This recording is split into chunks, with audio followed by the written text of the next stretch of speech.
All right, Realm of Fear. And I have to say, from a perspective of understanding what's going on, this is actually one of those episodes where they managed to create a genuine panic inducing atmosphere. Because you, as a viewer, the first time you see it, genuinely don't know what's going on.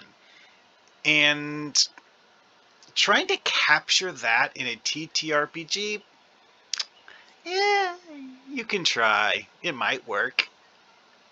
Might. Anyway, though, this is probably the least scary thing in the episode. Then again, this is Troy's counselor, whatever, office where she's trying to make people feel better about themselves. So having it be something, relaxing makes sense. Although the shape of couch is probably very difficult to sleep on. Maybe that's the idea. Anyways, moving on. So, the plot is simple. You have been summoned to find out what went wrong in a remote star system that has barely been explored by the Federation. It's the Ego Sector. The USS Yosemite was damaged and left stranded while it was investigating a plasma streamer. Which, yeah, that's a blue dwarf sucking plasma out of a red giant.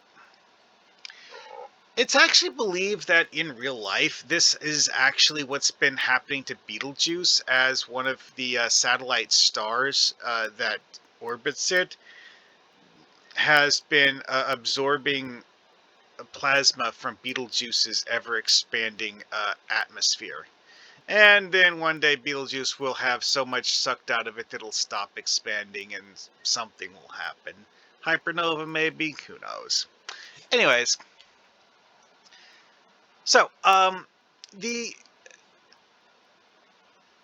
lead for this one has a red herring in it.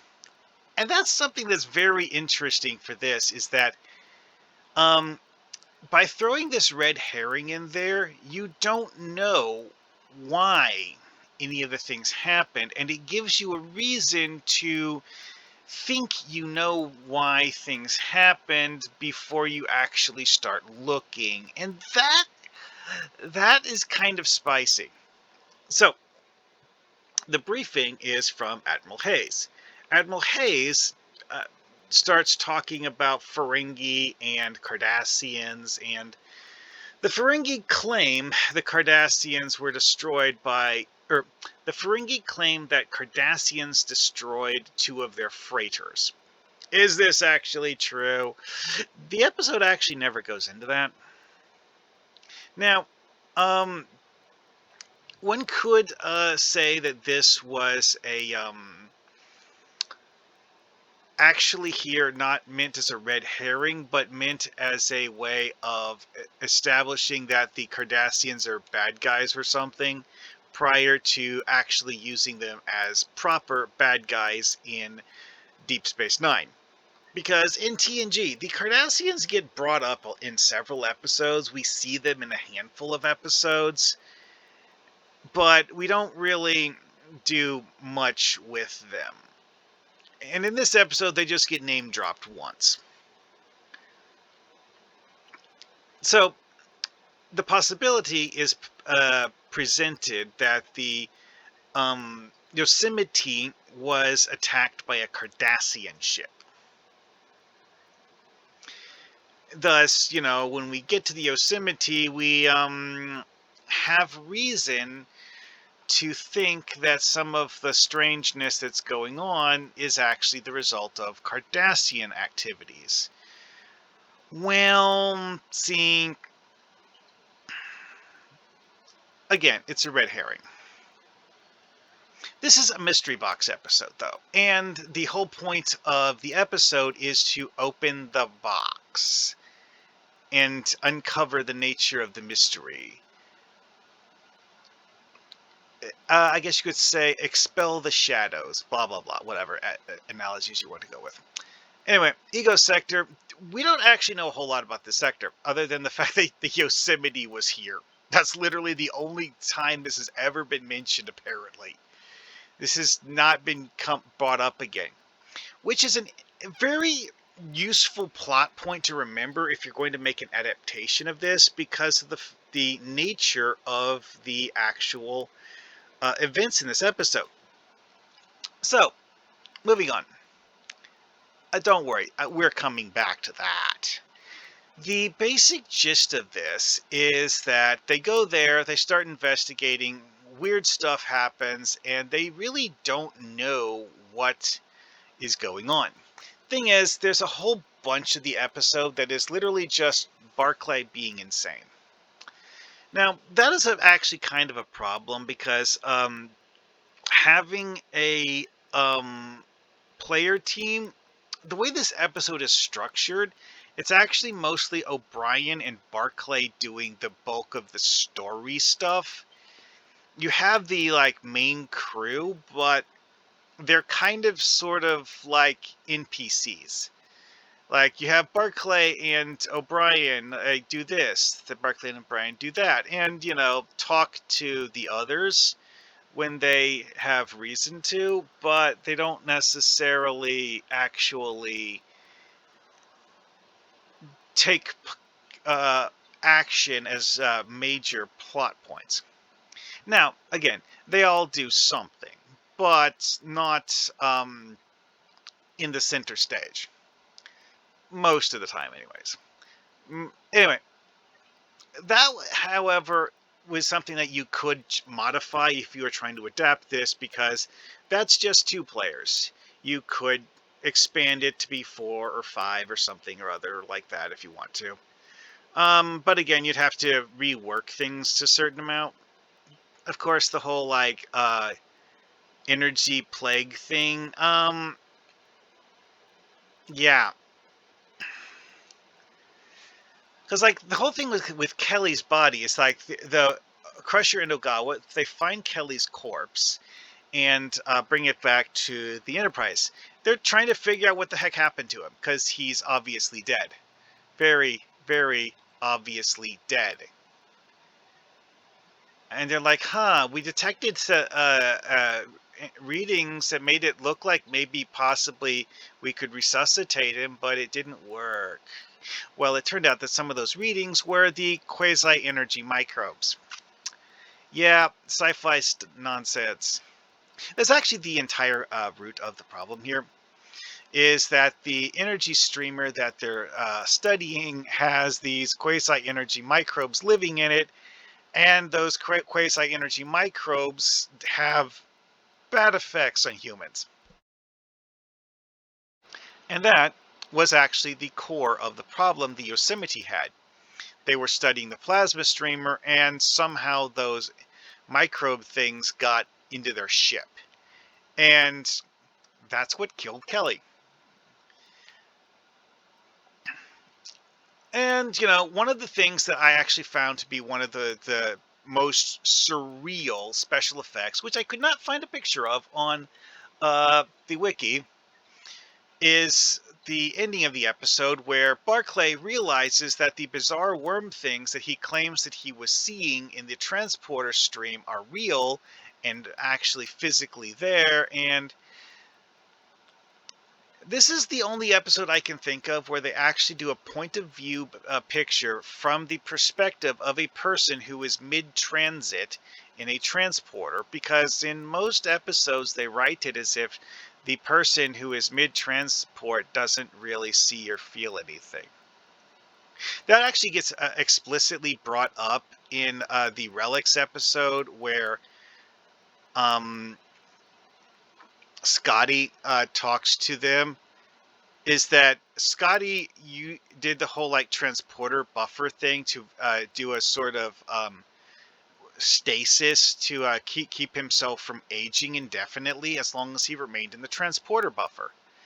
And then when he comes out of it, he's like, huh, how long was I in there? Because he had no feeling of the passage of time while he was in there. And that actually raises a question about this episode that I've always found to be very strange, is that the way that they uh, approach the concept of transporters is fundamentally different between Relics and Realm of Fear in ways that don't make sense as being the same technology. Because Realm of Fear seems to handle the transporter thing as if they're phase shifting someone and then flinging them across the universe, where they'll unphase shift at a different location. And it has Barclay able to think, act, and feel while mid-transit, which is a key plot point and raises even more questions than it when you think about it, because what happened to several members of the crew was that they got stranded mid-transit. See, they'd come up with the idea of using the transporter to remove the energy microbes from their bodies by doing a site-to-site transit inside the ship, but something went wrong and they never actually rematerialized, and they were just kind of like floating there in space, unmaterialized. And what happened was that Barclay, when he was going through the transit, these bizarre worm-like things that he was seeing were actually the Yosemite crew members. There's only 4 of them, but still, it's like, huh? The logic of how that works is sci-fi nonsense. But, Star Trek is known for having a lot of sci-fi nonsense, quite frankly. I mean, Star Trek has invented new forms of sci-fi nonsense just so that they don't run out of material. Yeah, so anyway. This also brings up something that I personally find to be interesting, is that the sheer variety of ways they have things malfunction here. Because these energy microbes, due to their very nature, do some interesting things. Like this thing here is that Data and Geordi have contained a sample of the plasma from the solar streamer in this jar. And they're studying it, trying to understand what makes it so interesting. The jar explodes. Why? Because the scanning the method that they're using agitates the microbes. And then the microbes go kind of berserk and shatter the jar. These are the same microbes that are making Barclay start glowing, and are also what killed Kelly. And having the microbes in his body after dying was why the doctors noticed signs of life in him, is because she was actually detecting the microbes in him, not him being alive.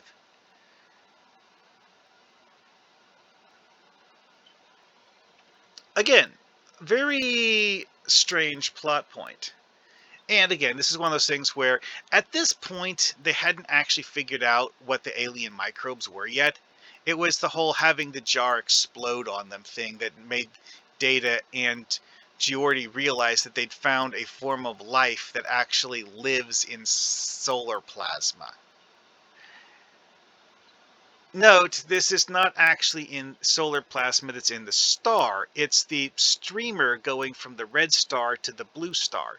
It's only within the streamer that this form of life is able to survive, apparently. Which, I have questions about that, because the stream is moving at a significant speed? Are these life forms constantly running away from the blue star? Because the streamer is not static. It's, yeah. Anyway, you would think that most of them would get sucked into the blue star. Although, if they are highly mobile like that, that sort of instinct might be why they boarded the ship, is that they naturally are trying to get away from the blue star, and they have this tiny dim-witted instinct to get away from the blue star. And the only way to do that is normally to move closer to the red star. But when the ship gets close to the streamer to study it, some of them jump into the ship instead. Presumably jumping into space would cause them to like die of starvation or something. So they don't do that. So as a sort of highly energized life form, it's a very interesting concept. It is. Like, here's life as we know it. Okay, and here's life as, oh wait, this is sci-fi nonsense life, but it's not life as we know it. And honestly, that's actually quite interesting. We have some other things. It's like, what was the total crew of the Yosemite? Yeah, it is only 5.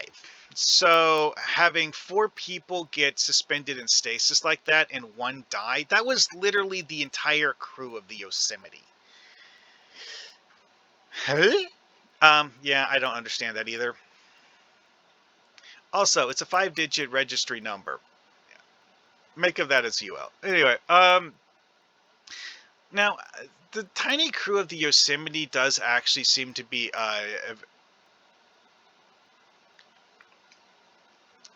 I'm just going to say this, is that usually Starfleet has more than that, and this is clearly a vessel that is large enough to have more than that. Why they only had that, I don't know, maybe you've got questions, ask the people who actually wrote this. If you're going to write your own take on this, you have no reason to follow the exact methodology they used in the show. Because, again, there are several things that were kind of sort of just left out. Because, again, they're not going to overwrite and write things that are never going to appear in the show. Or maybe they did actually write things that got left behind in the script, and we didn't see them because they got left behind in the script. Either way, we don't know. Enough about that. Other things in the episode that are probably not actually all that useful in a TTRPG is like having a crew member talk to Deanna Troi and her explain the whole plexing thing as a way of temporarily making yourself feel less stressed out, which Barclay horribly does and probably injured himself by doing. Oh, and then there's Christine, which is a very cute little fuzzy creature. Which, yes, they actually had in the episode a real spider. They only did scenes with the spider once. This is the only episode where you actually see the spider. All of the other episodes, they mention the spider exists and don't show the spider. All right, anything else I left out? Oh yeah, this list here verifies, because it's seen in a later episode, that the Yosemite is not destroyed in this episode. The Yosemite actually does get rescued, essentially, because 4 of the 5 crew are actually alive at the end of the episode. Now, that's actually one thing that's a bit odd, is that was Joshua Kelly the commanding officer? Okay, this here says ship's engineer, so I guess not. He's only a lieutenant, but on a crew of 5, being the chief engineer is not a particularly prestigious assignment.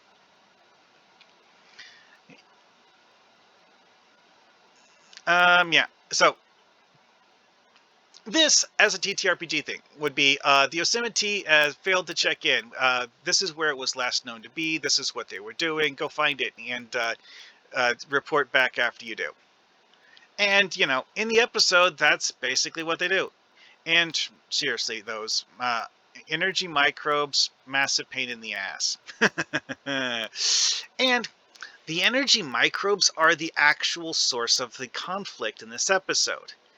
And do in fact represent a danger that needs to be handled and are the only source of danger in the entire episode. There are no enemies to combat. There's that thing at the beginning where they mentioned that there might be Cardassians in the area.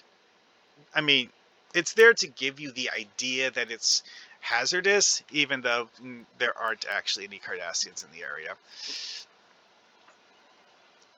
But also is that the whole thing of like maybe Cardassians did it is kind of sort of implied to be on the table. Although, as I mentioned before, it's not actually Cardassians. It's weird space magic mumbo jumbo. Alrighty then, and that's about it for this. Like, trying to play this straight up and actually copy the show, you would need to adapt it heavily because of just how heavily it focuses on two characters. But if you were going to rework this for a different scenario, there's a whole lot you could massage out of this, because the main thing with this is the weird energy microbes, because you need to have a scanner that's actually calibrated to recognize them in order to quickly and easily detect them. They're not actually all that hard to detect. In fact, you can actually physically see them if you're actually looking at them. But having them inside someone's body, they can actually remain inside someone's body for several hours without causing major problems. I say major because Barclay noticed them almost immediately, and he thought he was imagining it. And this is one of those weird cases where Barclay's weird personality quirks actually work against him, because he doesn't trust his own eyes when he sees part of his skin glowing.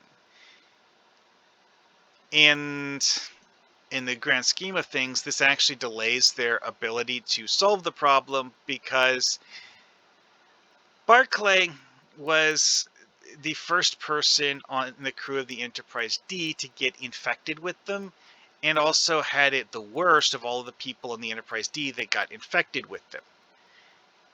If that had gotten caught sooner, then the MacGuffin of the week would be solved faster.